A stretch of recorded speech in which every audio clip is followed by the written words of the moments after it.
आपके साथ में हूँ वैशाली वर्मा। अगर आप अपना विज्ञापन हमारे बुलेटिन में शामिल करना चाहते हैं तो स्क्रीन पर दिए हुए नंबर्स पर संपर्क कर सकते हैं। समय हो चुका है हमारे बुलेटिन का। नजर डालते हैं देश दुनिया की छोटी बड़ी खबरों पर। आज अलीगढ़ मुस्लिम विश्वविद्यालय में कैंडल मार्च डक पॉइंट से लेकर बाबे सैयद गेट तक जानिम हसन छात्र नेता और इस्माम उल हक के नेतृत्व में निकाला गया। भारत की राजधानी दिल्ली आए दिन किसी न किसी बलात्कार की खबर को लेकर चर्चे में बनी रहती है। मानो ऐसा लगता है कि देश की राजधानी अब बलात्कार की राजधानी बनती जा रही है। सोचने वाली बात यह है कि ये घटनाएं राजधानी में हो रही हैं, जबकि राज्य के सारी कानून व्यवस्था केंद्र के पास है जो पूरी बहुमत में है। तो फिर सवाल उठता है कि इन बलात्कारों को कौन जिम्मेदार है। आज दिल्ली की बेटी साबिया के लिए इंसाफ मांगते करते हुए अलीगढ़ मुस्लिम विश्वविद्यालय के छात्रों ने एक कैंडल मार्च निकाला है। कैंडल मार्च का उद्देश्य सोई हुई सरकार को जगाना और बलात्कारों पर रोक लगाने के लिए है। छात्र नेता इस्माम उल हक जानिब हसन ने कहा कि दिल्ली की सुरक्षा की व्यवस्था मोदी जी पर है। इस समय ऐसा लगता है कि मोदी जी आंख मूंद कर सो रहे हैं। देश में बेटियां सुरक्षित नहीं है। न जाने आने वाले दिनों में कितना बुरा दिन और देखने पड़ेंगे, इसका अंदाजा नहीं लगाया जा सकता। आज सैकड़ों लोग उपस्थित हैं। इसी मौके पर जानिब हसन छात्र नेता आदि कई लोगों ने कैंडल मार्च निकाला। आज अलीगढ़ मुस्लिम विश्वविद्यालय में कैंडल मार्च डक पॉइंट से लेकर बाबे सैयद गेट तक जानिब हसन छात्र नेता और इस्माम उल हक के नेतृत्व में निकाला गया। भारत की राजधानी दिल्ली आए दिन किसी न किसी बलात्कार की खबर को लेकर चर्चे में बनी रहती है। मानो ऐसा लगता है कि देश की राजधानी अब बलात्कार की राजधानी बनती जा रही है। सोचने वाली बात यह है कि घटनाएं राजधानी में ही हो रही हैं, जबकि राज्य की सारी कानून व्यवस्था केंद्र के पास है जो पूरी बहुमत में है। तो फिर सवाल उठता है कि इन बलात्कारों को कौन जिम्मेदार है। आज दिल्ली की बेटी साबिया के लिए इंसाफ की मांग करते हुए अलीगढ़ मुस्लिम विश्वविद्यालय के छात्रों ने एक कैंडल मार्च निकाला। कैंडल मार्च का उद्देश्य सोई हुई सरकार को जगाना और बलात्कारों पर रोक लगाने के लिए है। छात्र नेता इस्माम उल हक जानिब हसन ने कहा कि दिल्ली की सुरक्षा की व्यवस्था मोदी जी पर है। इस समय ऐसा लगता है कि मोदी जी आंख मूंद कर सो रहे हैं। देश में बेटियां सुरक्षित नहीं, न जाने आने वाले दिनों में कितने बुरे दिन और देखने पड़ेंगे, इसका अंदाजा नहीं लगाया जा सकता। सैकड़ों लोग उपस्थित रहे इस मौके पर। जानिब हसन छात्र नेता, इस्माम छात्र नेता, फरहाम पुंडीर, आरिफ त्यागी, अब्दुल्ला इमरान, कुमैल कादरी, अतहर घोसी, फैजान घोसी आदि लोग उपस्थित रहे। संवाददाता मोहम्मद साजिद की खास रिपोर्ट। राजधानी लखनऊ से इस वक्त की बड़ी खबर सामने आ रही है। राजधानी लखनऊ के थाना कृष्णा नगर क्षेत्र का एक परिवार बना बहू के लिए मुसीबत। आज भी बहन बेटियों का जीना मुश्किल। 29 अगस्त को हुई पति की मौत के बाद बहू को एक हफ्ते नहीं बीता कि घर से निकाल दिया। 6 साल के छोटे से बेटे के साथ विधवा श्वेत निशा श्रीवास्तव बैठी घर के बाहर। सामान समेत घर से बाहर निकालकर सास ससुर ने बंद कर लिया घर। युवती के बूढ़े माँ बाप भी न्याय के लिए गुहार लगा रहे हैं। आपको बता दें कि युवती के माँ बाप धरने पर बैठे हैं। थाना कृष्णा नगर क्षेत्र के सेक्टर डी में मकान नंबर D16 निकट CMS। राजधानी लखनऊ के थाना कृष्णा नगर क्षेत्र का एक परिवार बना बहू के लिए मुसीबत। 29 अगस्त को हुई पति की मौत के एक हफ्ते बाद ही बहू को निकाल दिया घर से बाहर। 6 साल के छोटे से बेटे के साथ विधवा सेविता निशा श्रीवास्तव बैठी घर के बाहर। सामान समेत घर से बाहर निकालकर सास ससुर ने बंद कर लिया घर। युवती के बूढ़े माँ बाप भी न्याय की गुहार लगाने बेटी के साथ बैठे धरने पर। थाना कृष्णा नगर क्षेत्र के सेक्टर डी में मकान नंबर D16 निकट CMS स्कूल का मामला है। उसके पति अभिषेक श्रीवास्तव नाम SP श्रीवास्तव की दिनांक 29/8/2021 को मौत हो गई थी। सेवक निशा श्रीवास्तव ने उसके ससुराल वालों पर लगाया है आरोप। मुझे मार पीट कर घर से बाहर निकाल दिया। अपने 6 वर्षीय छोटे बेटे के साथ सड़क पर बैठी थी युवती। पुलिस युवती व उसके बच्चे को ले गई अपने साथ थाने। बेटी के बाद माँ बाप भी बैठे भूखे प्यासे। लगाई बेटे के लिए न्याय की गुहार। आप लोग यहाँ क्यों खड़े हैं ये सब घरेलू सामान लेकर के? हमारी बेटी की शादी 2016 में था। हमको घर से बाहर निकाल दिया गया। क्यों सामान निकाल दिया गया? सामान ये भाड़े के मकान में रहते थे। मेरा सामान घर में ही है। 29 तारीख को मेरे दामाद का निधन हो गया। इन्होंने लाश को जलवाया अपने देखने और तब से हमको बार बार हम लोग बिहार से आए हैं। ये हमारी बेटी। तो आपने आपकी बात लड़के के पिताजी से हुई? पिताजी का अच्छा, उनकी माताजी ने क्या कहा? माताजी का कहना है हम इसको लड़की को नहीं। आप कौन हैं? हम उनकी वाइफ हैं। अच्छा, तो उनकी डेथ कैसे हुई? तो लेकिन लड़के के जो परिवार के लोग हैं वो कह रहे हैं कि आपने पॉइजन दिया है। ये हम लोग को फंसाने के लिए गलत अफवाहें हैं। मेरे हुआ है? नहीं करवाया, इन्होंने नहीं कहा। 24 घंटे हमने रखे अपने हस्बैंड को। अब ये क्या कह रहे हैं? ये लोग बोल रहे हैं कि लड़की मतलब ये लड़की फंसा दी है, ऐसे वैसे डाउट। गई थी आप? हाँ, हम सब जगह गए। पुलिस ने क्या कहा? इसने क्या कहा? पुलिस ने कहा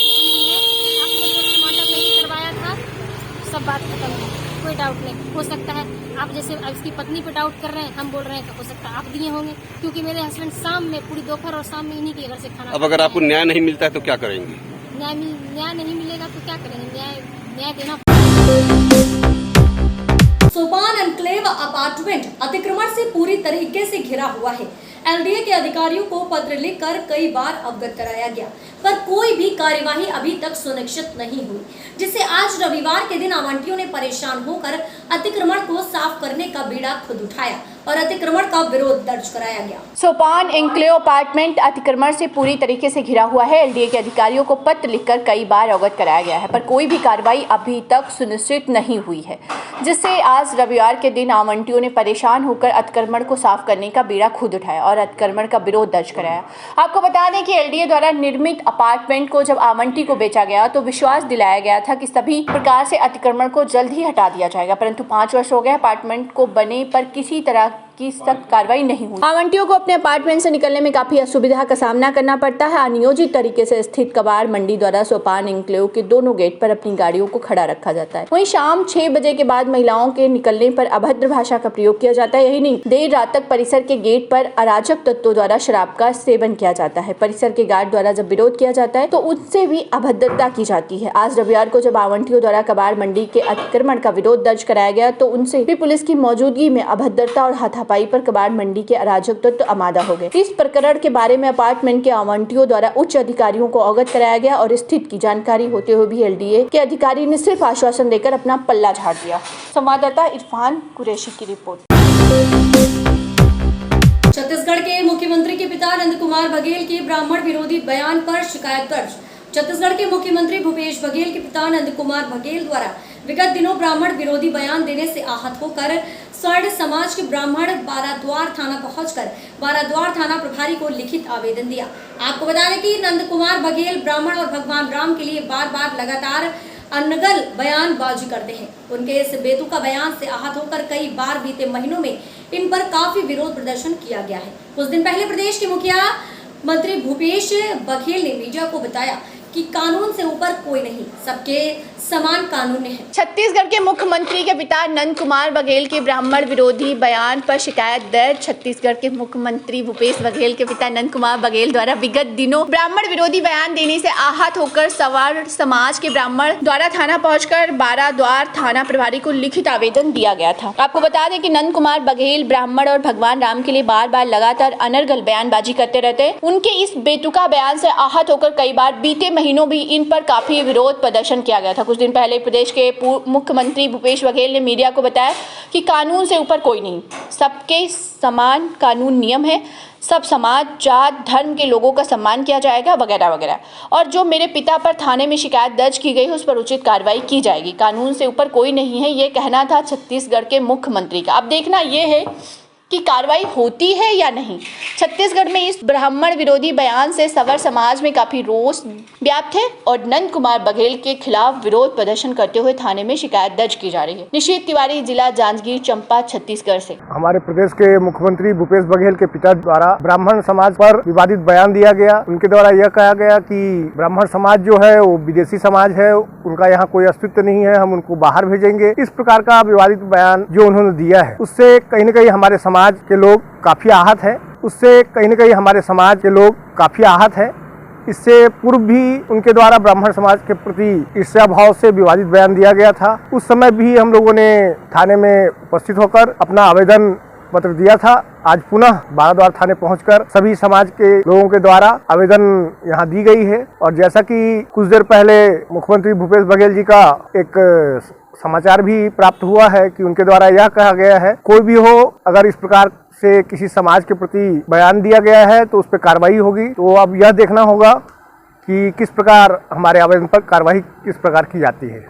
मुख्यमंत्री को स्वयं इस पर कोई वीडियो के माध्यम से कोई समझ एक ऐसा संदेश जो स्वर्ण समाज या ब्राह्मण समाज को दे, ऐसा आपको लगता है कि ऐसा देना चाहिए? देखिए, उनको तो स्पष्ट तौर पर प्रेस कॉन्फ्रेंस आयोजित कर इस पर सार्वजनिक रूप से बात करनी चाहिए, क्योंकि लगातार जिस प्रकार से उनके पिता द्वारा विवादित बयान दिया जाता है उससे कहीं न कहीं हमारा समाज जो है वह काफी आहत है। देखा भी गया है, हर जगह सभा रैली करके इस प्रकार के आयोजन करके सार्वजनिक रूप से ऐसा बयान देते हैं। सार्वजनिक रूप से नंद कुमार बघेल जी लगातार वे खंडन करते हैं कई ब्राह्मण समाज और भारतीय संस्कृति को लेकर, और वहीं भूपेश बघेल को देखा जाए तो हर नवरात्रि में भी नौ कन्याओं को भोजन कराना और अन्य चीज़ों पर भी वे शामिल होते हैं। तो इस पर क्या देखते हैं दोनों का जो?